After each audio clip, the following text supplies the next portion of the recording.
Welcome to this demonstration of Global Configuration Management in the IBM Rational Collaborative Lifecycle Management, or CLM solution. Software developers have used configuration management for source code artifacts for years, using streams and baselines to manage different versions of code artifacts for maintenance releases, comparing and merging changes across streams. No software development team would undertake serious work without source code configuration management. Version 6 of the Rational CLM solution extends these configuration management capabilities beyond source code into the requirement and quality management domains. With configurations and versioned artifacts, you can better manage change and efficiently reuse requirements and tests across different versions or variants of your software without having to copy artifacts. For organizations with product lines that vary for different options or geographical requirements, configuration management greatly increases the ease of product line engineering. Let's see these capabilities in action at JK Enterprises, our retail banking operation.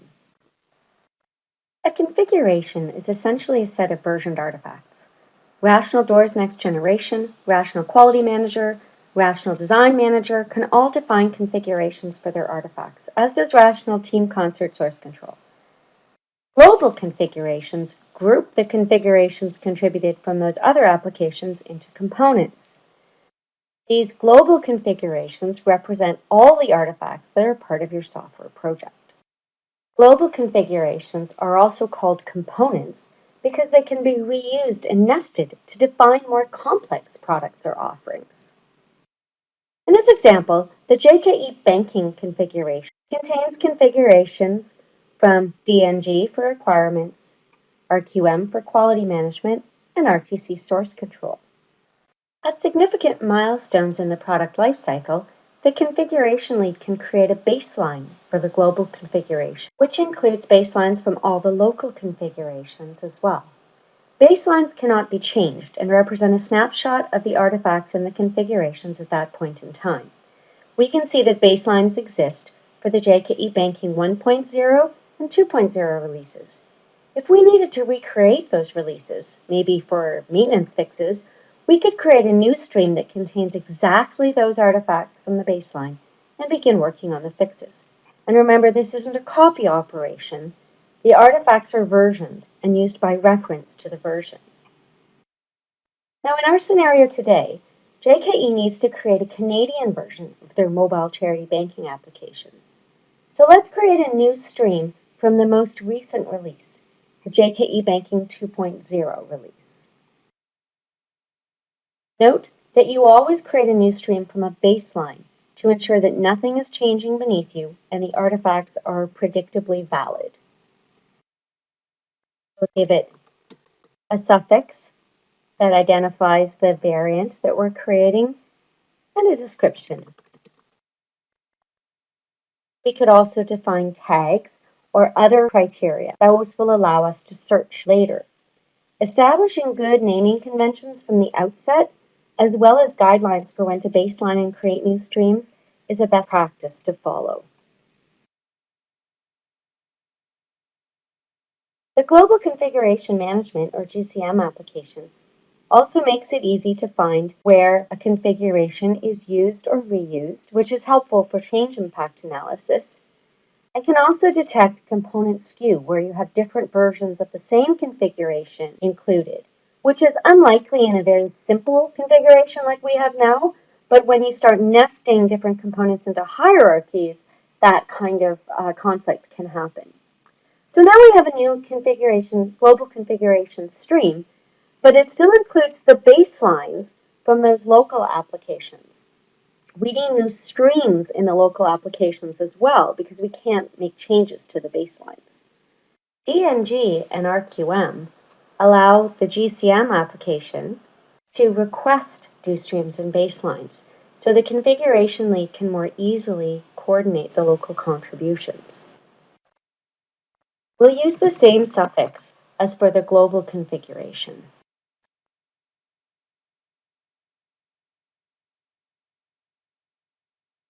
Now we have streams in both GNG and RQM, as you can tell from the different icons. Now, we could have also gone to each of the applications and created the streams and baselines there and then manually replaced them into the global configuration. And that would depend on your organization's stream management policies, your configuration hierarchy, and so on. Now, you would manually replace the RTC SCM contribution because that doesn't support the GCM stream request at this time. But we're not going to make any source code changes today in this demo, so we'll just leave the SCM baseline as it is. Let's take a look now at the requirements management configuration. Here we are in the JKE Banking Requirements project. The context menu here shows us the current configuration context. That could be the local configuration context, the project area configuration, or the global context, JKE Banking Canada, which is where we are right now, and which includes the local configuration. So you can work in the local context, but links to artifacts in other configurations, like the test artifacts, won't resolve correctly unless you're in a global configuration context that includes those contributions from the other applications. Notice from this menu, you can also create and compare streams and baselines and manage changes. From the local configuration editor, we can see details about and manage the local streams and baselines. So notice here, we're in a single stream. It doesn't have any child streams. It doesn't have any baselines yet, because remember, this is the stream that we created from the 2.0 baseline.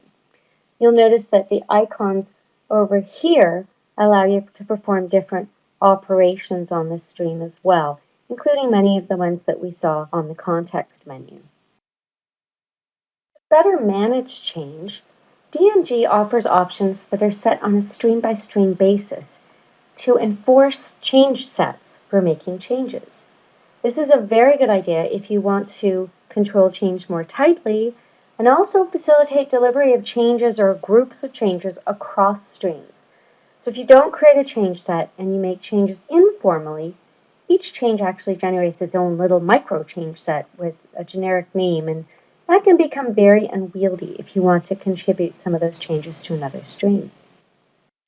Furthermore, you can force users to link a change set to an approved work item or change request before they can deliver their changes, providing even more control over delivery. Work items can reside in any change management system. Again, this option is set by stream, so you could also choose to enable this option during only part of the lifecycle as well. And users also need permissions in the project area settings to create and deliver change sets. So you have various ways to control change delivery in your requirements. Now let's explore the requirements themselves and make some changes. Just refresh this view and notice now the message that indicates we need to create a change set in order to make changes. Editing is disabled now outside of a change set. So let's create a new change set. I'm giving the change set a name that means something to me so that later I can understand what changes it includes. And again, naming and usage conventions for change sets, including things like granularity of change sets, are another best practice. So notice that we have a new context here. We have a change set underneath the local configuration. And notice the global configuration is a little bit different. We're now in a personal stream. So that's a stream that includes the global configuration it was based on with the same local configuration plus the individual change set.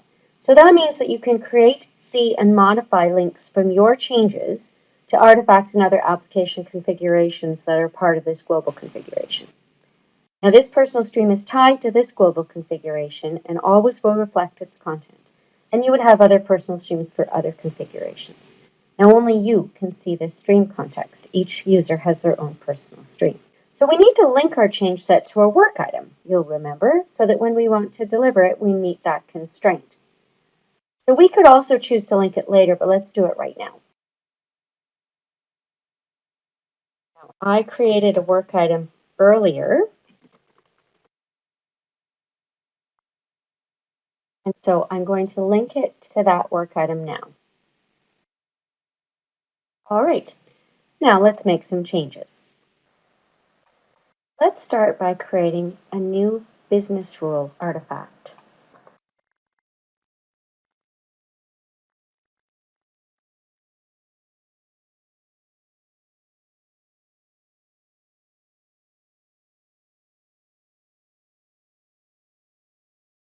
And we'll link this artifact to an existing requirement.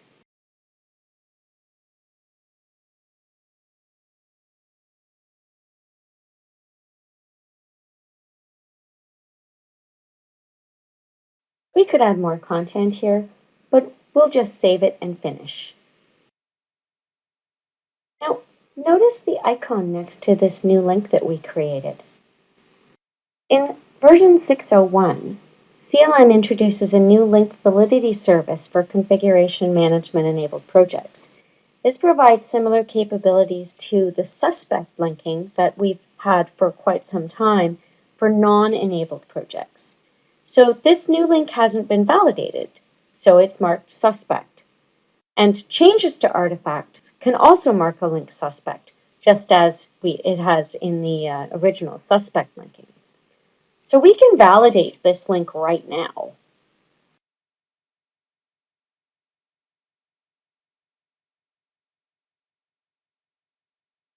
So this link now shows us that it's valid.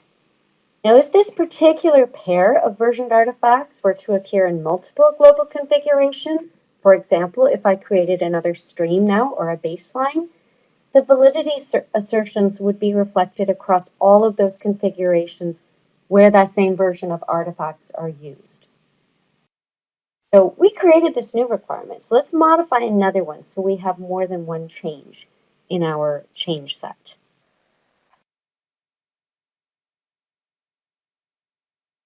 Okay, we'll edit this requirement and just add reference to that business rule that we just added.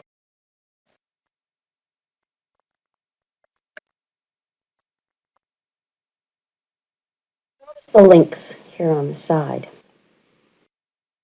As I save and finish here, do a refresh for good measure. Notice now that the links have been rendered suspect because of the changes that I've made.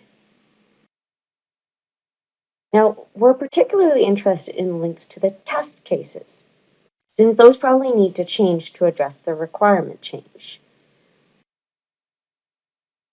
It's been marked suspect because we made a change to the requirement, but in fact, I can explicitly mark that it's not valid. And I can provide some indication to the test team about what needs to be done to address the requirement change. You can see now that the link is marked invalid. Now again, this validity would be true across any configurations where the same pair of versioned artifacts are included. All right, we've made a few changes. Now let's deliver our change set to the Canada change stream. Simply choose to deliver from this pull-down menu, the configuration context menu. Oh, but we have an error. Remember, we linked the change set to a change request, to a work item, but we didn't approve the work item yet. So let's go ahead and approve that now.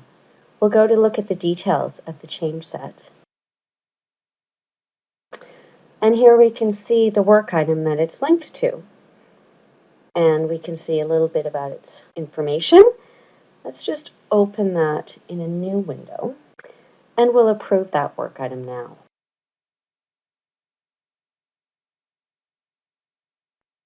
Of course, usually it wouldn't be the same user giving the approvals and delivering the change set, but this is a demo.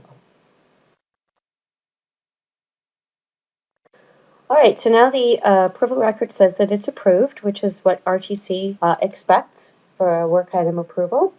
And now we can deliver our change set.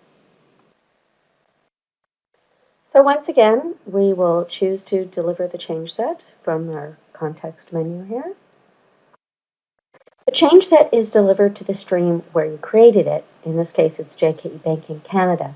After you've delivered to that stream, you can also deliver the changes to other streams if appropriate. If you created multiple change sets or had permission to deliver change sets from other people, you could select from a list, but really that's most likely to happen when you're delivering across streams or you deliver on behalf of multiple team members. So here we just have the one change set, and this page shows us the changes associated with that change set. You can see that we have a new artifact, and you can see the changes that we made in the existing artifact.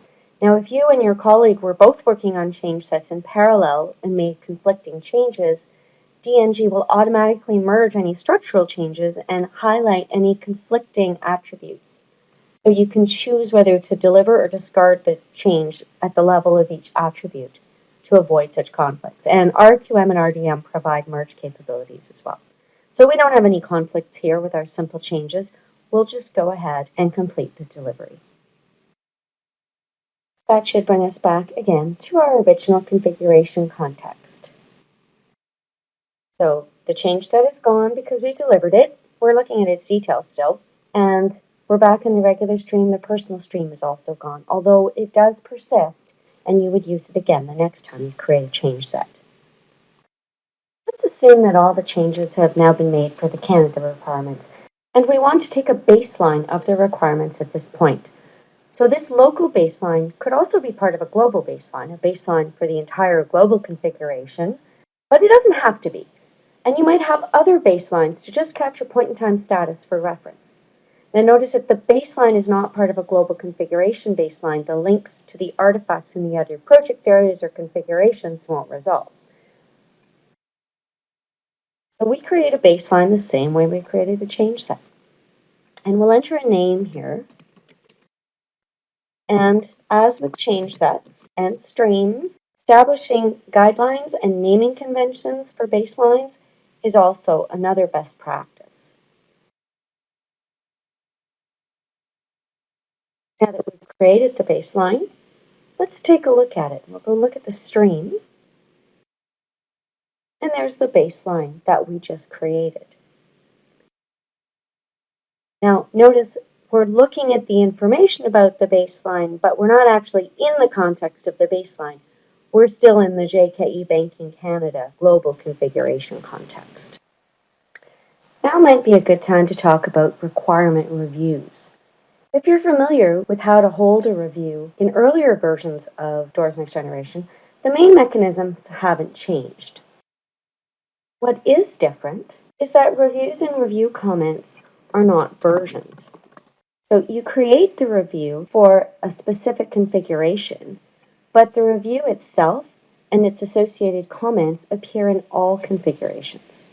Review comments are associated to the review, not stored with the artifact. And that's different from comments made outside a review, which are stored with that version of the artifact. So the other difference is there's no longer formal or informal reviews. If you want to ensure the artifacts won't change, like in a formal review, you create the review on a baseline. And remember, the comments aren't stored with the artifact, so the review doesn't change the artifacts. Or you can hold the review on a stream to emulate an informal review. You cannot hold a review on a change set.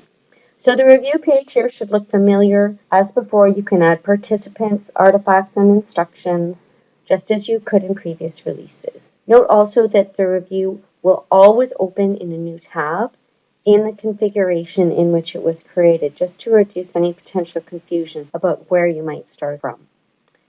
So we won't spend any more time on the reviews since they work as they do in previous releases. So we'll close this new tab. We talked about resolving links within the context of a global configuration. Let's see how that works.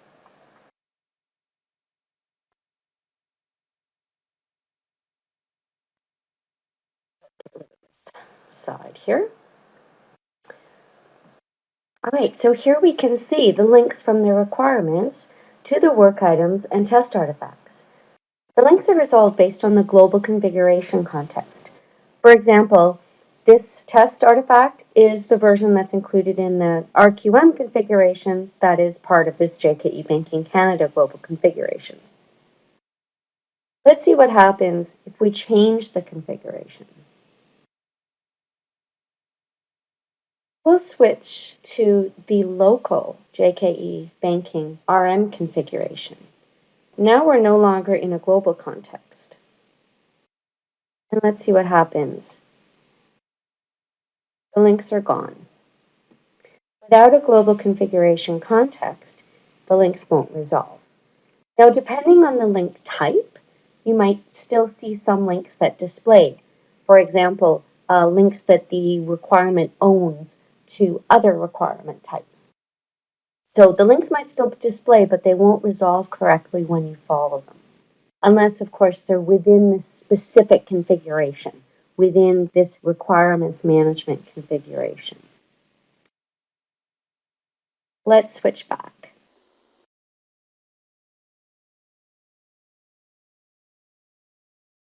And now, once again, the links appear and resolve. Notice that the validity indicators appear here also. Now, you can control their visibility by a setting in the project properties. For example, at some point in the life cycle, they might not be relevant. Early on, for example, when everything's changing. So you can turn that on and off at the level of the whole project. Now, you can set validity for multiple artifacts at once, just like you can set other attribute values for multiple artifacts at a time. And so it will prompt you for the different link types that are shown and allow you to change them all to the same value for that set of artifacts. We're not going to change these because typically the validated by link would be validated by the test organization.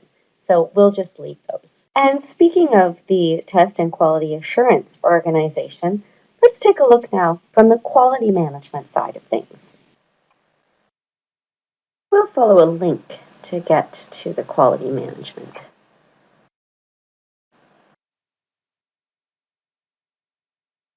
Notice that we're still in the same global configuration context, so the context was preserved when we followed the link.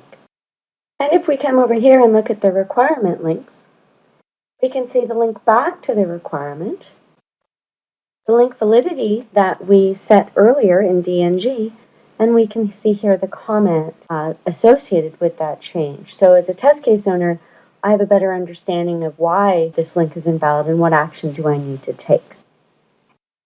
The test case owner can preview the requirement to try and determine what has changed, but that might not be enough. But let's just take a look at the requirement itself and see what we can learn. So we can look at the full detail of the requirement. And if the change still isn't evident or wasn't clear in the comment, I can now compare this configuration to a previous baseline or another stream to determine the differences. You can compare a configuration to any other stream or baseline. You can also start a comparison from the configuration editor. So let's take a look at the most recent baseline. We'll use the search capability here. The 2.0 GA baseline, which we happen to know is the starting point for this stream. The compare wizard shows differences across the configurations in the project properties. No differences here. In the folder structures, again, no differences here. And in the individual artifacts. So in this scenario, we only change the artifacts. And similar to what we saw in the change set delivery, we can now see the differences from the baseline to the current stream. And of course, the only changes from the baseline are those that we just made, so it's quite easy to see them and to investigate them. We'll finish this up, and let's go back to the quality management system. Let's see how to deliver change to the test artifacts. Now, for the sake of time, we're only going to make some token updates for illustration. Let's add a new step to the manual test case to check the charity number against a list.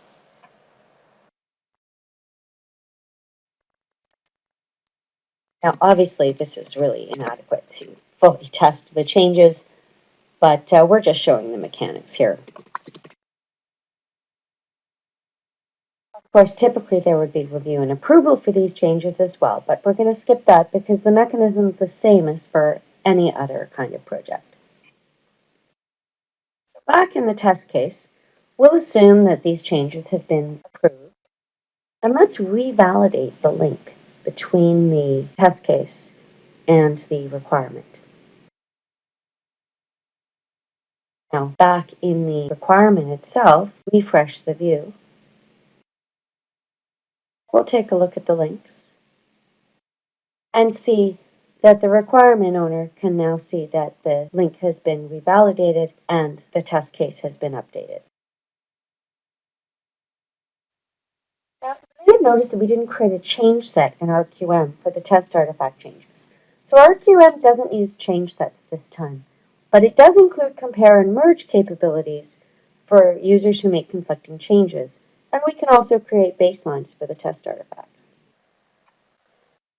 Let's assume that we've made all the changes that we need to, and let's create a baseline that's consistent with the requirements baseline we created earlier. So again, we're using the configuration context menu, and we'll give it a name that's consistent with the baseline that we created for the requirements, since they are the same version, they reflect the same content. We've created the baseline, so let's take a look at the streams in RQM. So managing the configurations as we did in DNG. And similar to what we saw in DNG, we can manage the streams and baselines here, see details about them. And here's the baseline that we just created.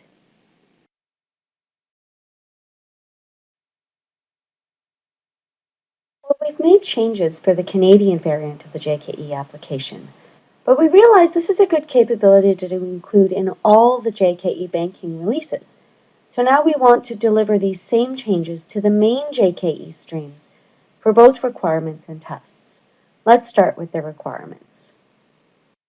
Now in DNG, you can deliver changes from your current configuration to another stream, or conversely, you can accept changes from another stream into your current configuration.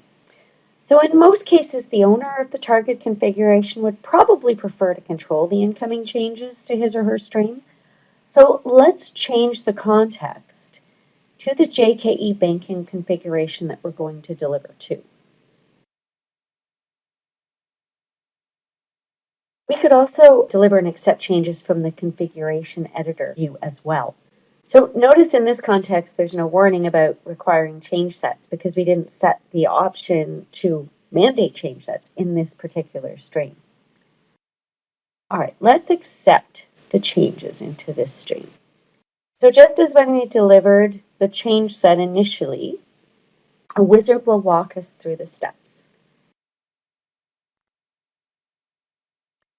So we're going to select the configuration where the changes are coming from, the JKE Canada stream. We'll confirm the source and the targets. And then we can either accept all the change sets, now there's only one, or we can select from the change sets to deliver. So this becomes more interesting when we've made more changes, when other users have made changes, and we can see the list of change sets and select from those. Again, we only have one change set here.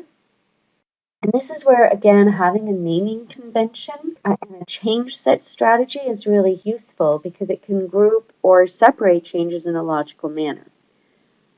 Now, the wizard also understands dependencies, so if this change set had a dependency on another change set, then both change sets would be brought along. As when we delivered the change set earlier, the wizard shows details of the changes you're accepting, the new artifact, the changes to the existing artifacts, and as we discussed earlier, there are merge capabilities to handle conflicting changes. So no conflicts here. Our changes were quite simple. So we'll just complete and deliver these changes into the main JKE banking stream.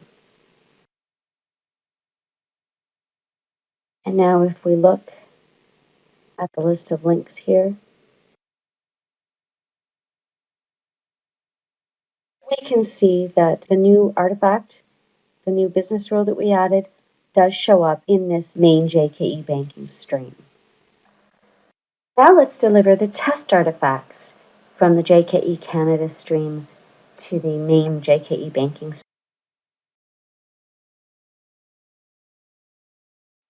Since we were just in the JKE banking global configuration in DNG, not the Canada configuration, that context was preserved when we followed the link to the test case. We'll just confirm that this test case only has one step.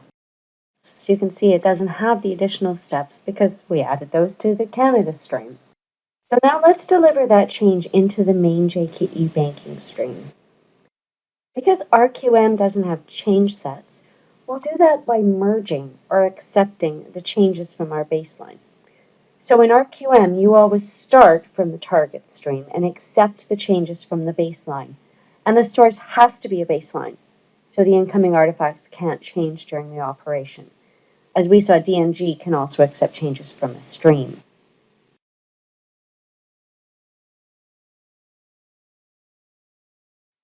Fortunately, we did just create a baseline. Now, optionally, you could limit the scope of your merge operation for a particular test plan. Now, in our case, we didn't make a lot of changes, so we're not going to bother with the scoping. The merge view shows you which artifacts differ between the source, where the changes are coming from, and the target, the stream you're updating. So here, we only have one test script that changed. By clicking on that type of artifact, I can see the actual changes. Now I could just click this icon to accept all the non-conflicting changes. In fact, all of our changes are non-conflicting, but that may not always be the case. Alternatively, we can walk through the changes and decide for each change. So you can see for each change, I can choose whether to keep the source, keep the target, or do a manual merge to select from the changes associated with that artifact. So here we see a comparison between the artifact in both streams, indicating where the differences are. And we can review each of those differences. You can see the extra step here that we added to check for the charity number. We can accept the changes individually on a section-by-section level, and DNG provides similar capabilities to accept changes on an attribute-by-attribute level. We're just going to come up here and accept all non-conflicting changes. So we can see what's been merged and what's remaining for us to work on. Now, in our case, we only had one test script. We've merged the changes, but there could have also been changes to test plans or suites or other artifacts that we chose not to merge. So you don't have to merge every change. You can select what you need from the stream, and then when you've finished merging all of the changes that are required, you can finish the session. Now that we've completed our merge, we can see that the additional step to check for the government charity number is now included in this version of the artifact that's included in the main JKE banking stream. Now we've delivered changes for both requirements and tests from our Canada JKE banking streams to our main JKE banking streams. These changes, though, aren't reflected in any baselines associated with those main JKE banking streams. So instead of creating separate baselines in the individual tools, as we did earlier, let's take a baseline at the global configuration level, grouping all the relevant baselines for this milestone together.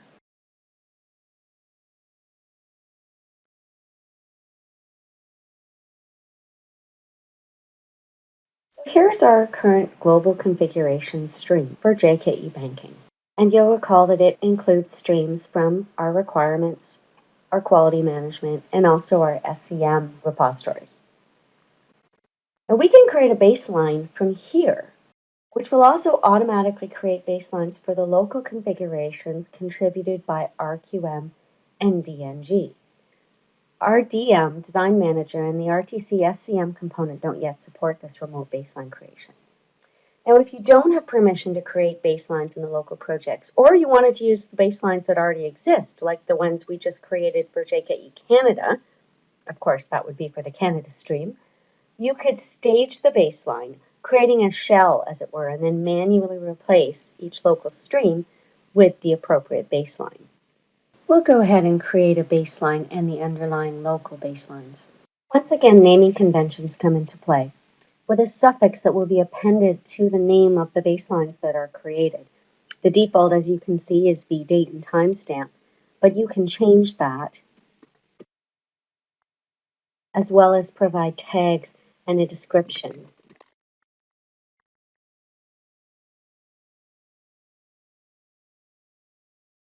You can use the tags and other custom attributes to categorize, improve search, and so on.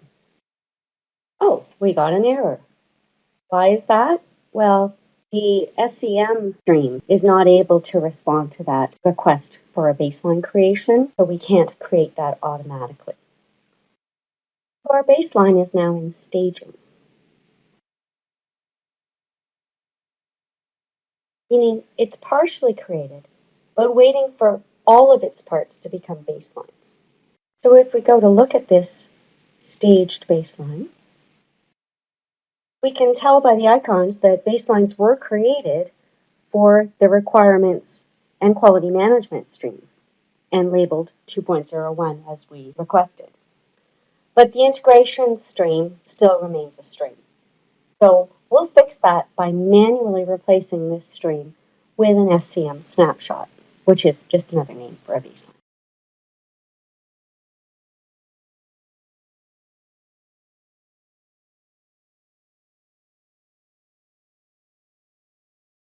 So we'll just select the JKE Banking 2.0 GA snapshot because we actually didn't make any code changes. The global configuration now shows that all the contributing configurations are baselines, so it's complete, and now we can commit it.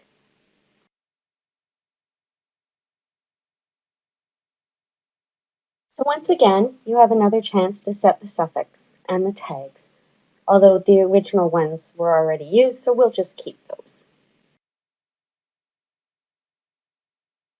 And we now have a new global configuration baseline for JKE banking for the main stream, which we could use if we wanted to create a new set of streams, as we did initially for JKE Banking Canada. And in addition, we have the new baselines that exist in both RQM and DNG.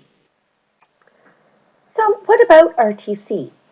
We see an SCM contribution in the global configuration, but nothing about work items or plans. That's because plans and work items aren't versioned, which means they don't belong to a local configuration that can be contributed to a global configuration. In fact, the OASIS OSLC configuration management specification recommends that change requests, which is what work items are, should not be versioned. So that said, work items and plans do participate in global configurations, but in a slightly different way, which we'll explore now. Let's see how requirements and tests can link to work items within a configuration context, and how RTC work items support the global configuration context.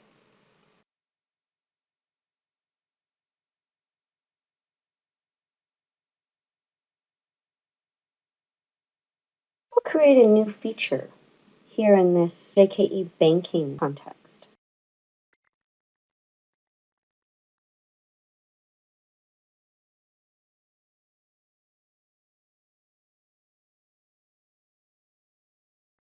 We'll note this new artifact number, 1785. So now let's link this new artifact to a work item for implementation. Notice the option to show only work items related to the current global configuration. So this option will filter the work items in RTC to those that are associated with the JKE banking global configuration. Let's search for the work item that we created earlier to check in our changes. We have no results because you'll recall that work item was for JKE Banking Canada configuration context. It wasn't associated with this configuration, and we'll explore the association mechanism in a few moments. We uncheck this box. Oh, there's the work item. So that's useful for work items that might not have any association yet with a global configuration, or if you're still in the middle of defining your global configurations. But let's see what happens if we create a new work item to implement this requirement. So notice the planned for field is automatically set to Sprint 2, which is the iteration associated with the main JKE banking configuration. Now, typically this is more likely to be a higher level iteration than a sprint, but we're just using the sample data for illustration. Now, you could choose to target that to a different iteration if that was appropriate. Give it a summary and filed against, since those are required. And then we'll just create that work item. For this new link, we can verify that it is indeed targeted for Sprint 2.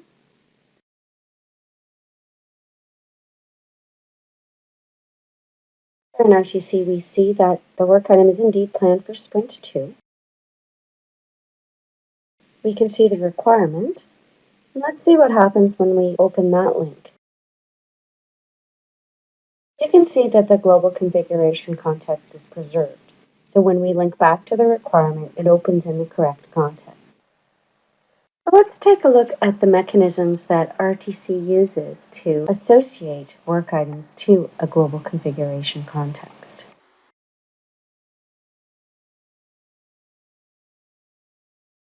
We'll start with releases. You can see that 3 releases have been defined for this project. Sprint 2 is associated with the JKE Banking Global Configuration. You may remember when we created a link from a requirement in that global configuration, it was automatically targeted to Sprint 2. Now we have a Canada release defined, but it's not yet associated with the global configuration. Because remember, we created the Canada global configuration at the start of the demo. You need a release defined and associated to both an iteration and a global configuration to participate in the global configuration and preserve the configuration context. Now both Sprint 2 and Sprint 3 iterations are associated to global configurations. Obviously, in most cases, we wouldn't be associating individual sprints, but you might be, or they might be higher level releases. If they had sub-iterations, those sub-iterations would also default to the global configuration of their parent. So defining a release and setting it to one of the iterations and to the GC is part of setting the configuration context. The second part is the link attribute mapping. For each link type, RTC looks at the attributes specified in the mapping to determine the correct release, and by association, the correct configuration context. So the implement's requirement link type is associated with the planned for attribute, which is why that attribute was set when we created a linked work item from the requirement. Other link types, such as affects test result, are more likely to be associated with a defect and therefore are associated with the found in attribute. You could also define a custom attribute for releases, custom attribute with a type of release, and use that instead. So for a work item to recognize and respect the global configuration context, you need both this link type attribute mapping and the global configuration release iteration relationship. So let's look a little bit about how this link attribute mapping works in practice. We originally had this story targeted to Sprint 2. Let's see what happens when we change it to Sprint 3. Remember, Sprint 3 is associated with the JKE Canada global configuration, whereas Sprint 2 was associated with the main JKE banking configuration. Now, when we hover over this artifact link, there is no preview. And if we try to follow the link, we get an error.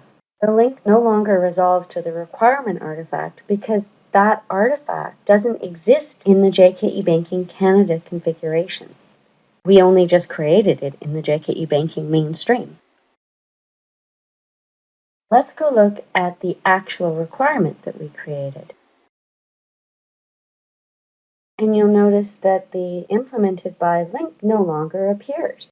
That work item is no longer associated with this particular configuration, and the requirement artifact therefore no longer recognizes that the link exists. It would be the same result if you were linking between requirements and tests or between work items and tests, and one side no longer existed in the configuration or participated in the configuration. Whether the link displays and doesn't resolve or just simply doesn't appear depends on which artifact is storing the link information and which is requesting the information from the link index. So there are a lot more details about directional linking in the link index, but we're not going to get into that right now. The important thing to remember is that links between artifacts always resolve in the context of the configuration you're in.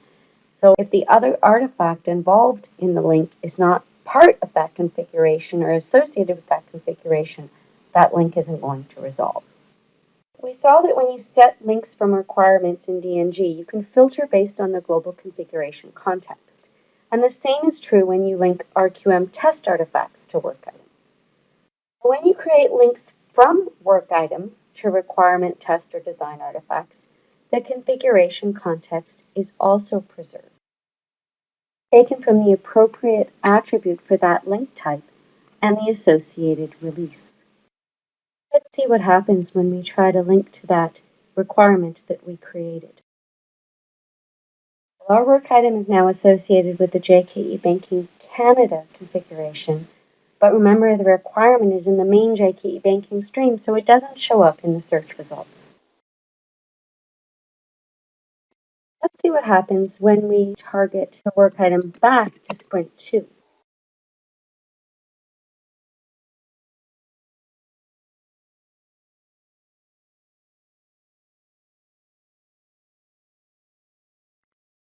This time, the search finds the requirement artifact because it's using the JKE Banking global configuration context. So the search finds the artifact and we can create the link. Linking from work items to test artifacts works the same way. Now this work item doesn't have a value for the found in field. It's a story, so it doesn't even have a found in field. If we were creating a link type that maps to the release in the found in field, like affects requirement or affects test result, the global configuration context would be undetermined, and you could only create links to requirement, test, or design artifacts from the target project's default configuration, the initial stream used for that project area. Creating that link type from DNG or RQM to the work item, you would not be able to apply the global configuration filter. You would have to uncheck the little checkbox in order to see all of the work items. And the planned for or found in attribute would not be set automatically like we saw earlier. Again, RTC is using a combination of release associated with the iteration and also associated with the global configuration and the mapping for the type of link that's being created. Now let's take a look at reporting. Reporting for configuration-enabled projects differs from the usual reporting. Configuration-enabled projects use a different data source. The Lifecycle query engine using configurations, or LQE, that is capable of handling versioned artifacts and configurations where the data warehouse is not. When an RQM or DNG project has been enabled for configuration management, the data warehouse-based reporting is disabled. RTC can keep using the data warehouse, but those reports won't include any configuration-related information or data. You can still generate documents from DNG as you always did. If you request a document from the drop-down menu, it will reflect the current configuration context. You can also use Rational Publishing Engine to generate documents. And in RPE templates, you can specify the configuration to use. We're not going to explore that here, but instead, we'll look at Report Builder. If you've used Report Builder before, the steps for building a report will be familiar, even though we're using a different data source. You can limit the scope to specific project areas if needed. When you run the report, you will also specify the configuration, which in itself scopes the project areas. So we're not going to define the specific project areas that we want. Let's create a traceability report. Requirements, their work items, and tests. So we'll start with requirements. And we'll choose features. Here we'll define the traceability chain by selecting the type of relationship,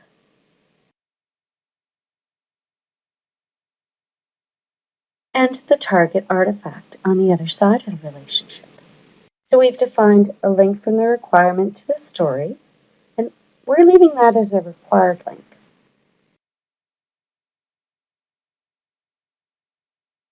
And then we'll add a link from the story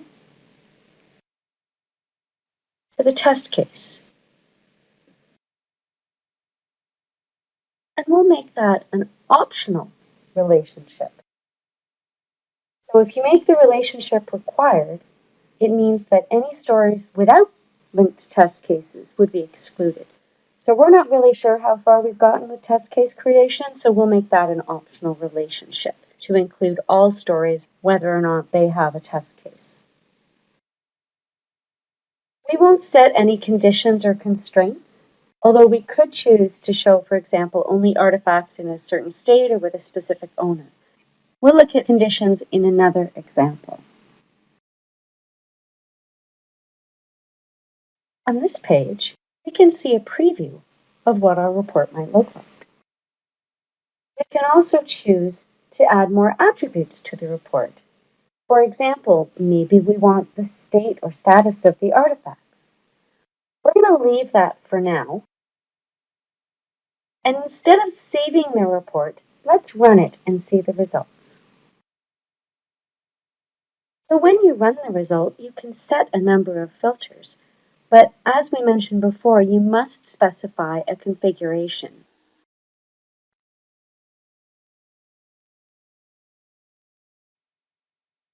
We'll run this against the JKE Banking main configuration.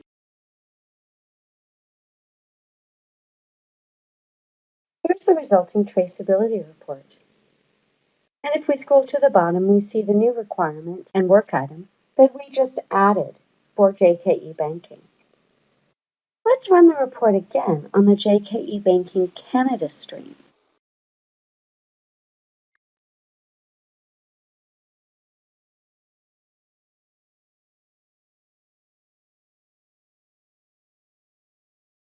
This time, there are only 18 items in the report, and the new requirement and work item are missing because they aren't part of this configuration. We can save this report to share with others. Because we didn't limit the scope to specific project areas, we can run it against other configurations for other project areas as long as they have the same relationships defined and the user has access to the project areas and configurations they select. The LQA data source respects the project area permission rights when determining what data is visible to a user running a report. An LQA administrator can also grant permission to report on data for other project areas where the user is not a member, if that's appropriate.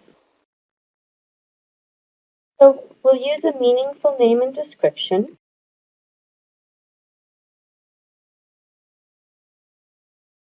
We could add tags, which help to categorize or find reports. You may want to have naming conventions for reports as well. You can save reports only for yourself, or you can make them public so that they're available to others on your team and available to be added to dashboards as well. Now our default visualization is a table. That's really what we defined. And we'll look at a graphical representation in another example. Now let's find our new report in the catalog.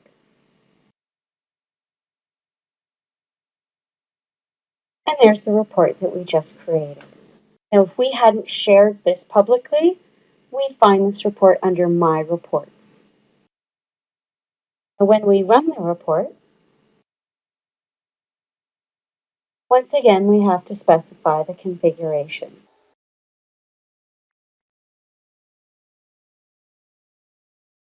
And when we run it against JKE Banking, we see the results as we did before when we built this report.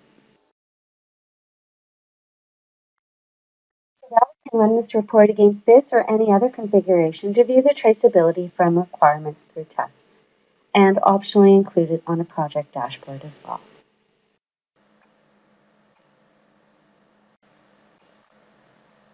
Let's build a graphical report. This time we'll do traceability that could be shown as a table, but also with a graphical representation. We'll look at failing test cases with their associated defects. Once again, we won't limit scope based on project area, we'll allow the configuration context to do that for us. Now we'll start with the test case artifact. But we'll also need to include the test results to determine which test cases are failing.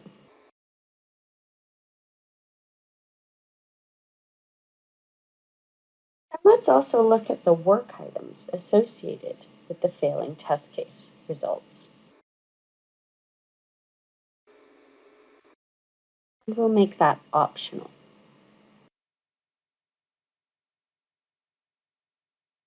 Now this time we will set conditions because we only want test cases that haven't passed. So we'll need to look at the test result. We want test results with a verdict that is not passed.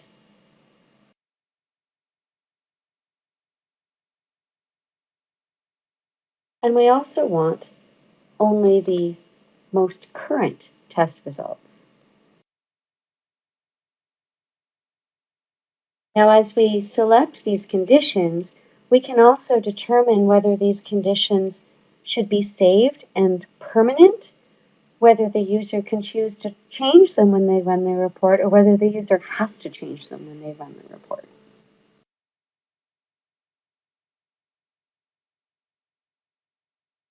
Now, we could further constrain the report. We could look for example, conditions on the work item date or the owner, but we won't set any further constraints at this time.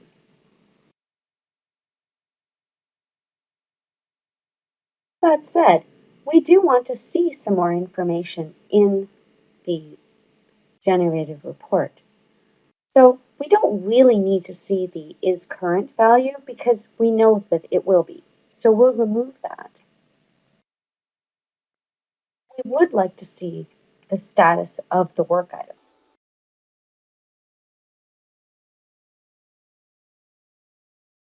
So we'll add that column to our report. We could add other columns as well, and we could change the order in which they appear in the table. Let's see how to set this up not just as a table, but also as a graph.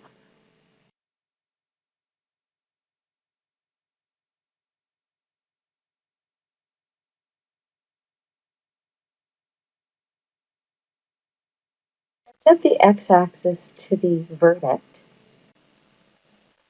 so we can see how many test cases are failing with each verdict. We now created a single bar chart counting the number of results in each verdict category. Unfortunately, the sample data doesn't support much more interesting results, and you can preview the report here.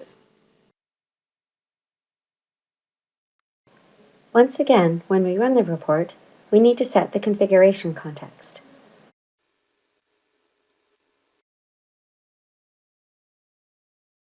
Now, the report results default to a table until you save it and specify the default visualization. So we can see the list of work items affecting the failed test cases. And if you select the graphical view, you see the bar chart as we saw in the preview. We could then save this report and set the default visualization to graph, so that's the way it displays by default, and then reuse it as we reuse the report we created before. That concludes our demonstration today of configuration management across the CLM solution. You saw how we can use streams and baselines to manage change and variance across requirements and test artifacts, as we have done for years with source code.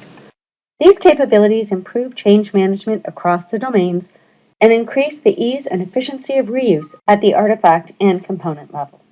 Higher reuse, as well as a reliable way to determine content at specific milestones or releases, leads to better quality, faster time to market, and reduced cost. For more information about this solution and how it can help your organization, contact your IBM representative. Thank you for your time.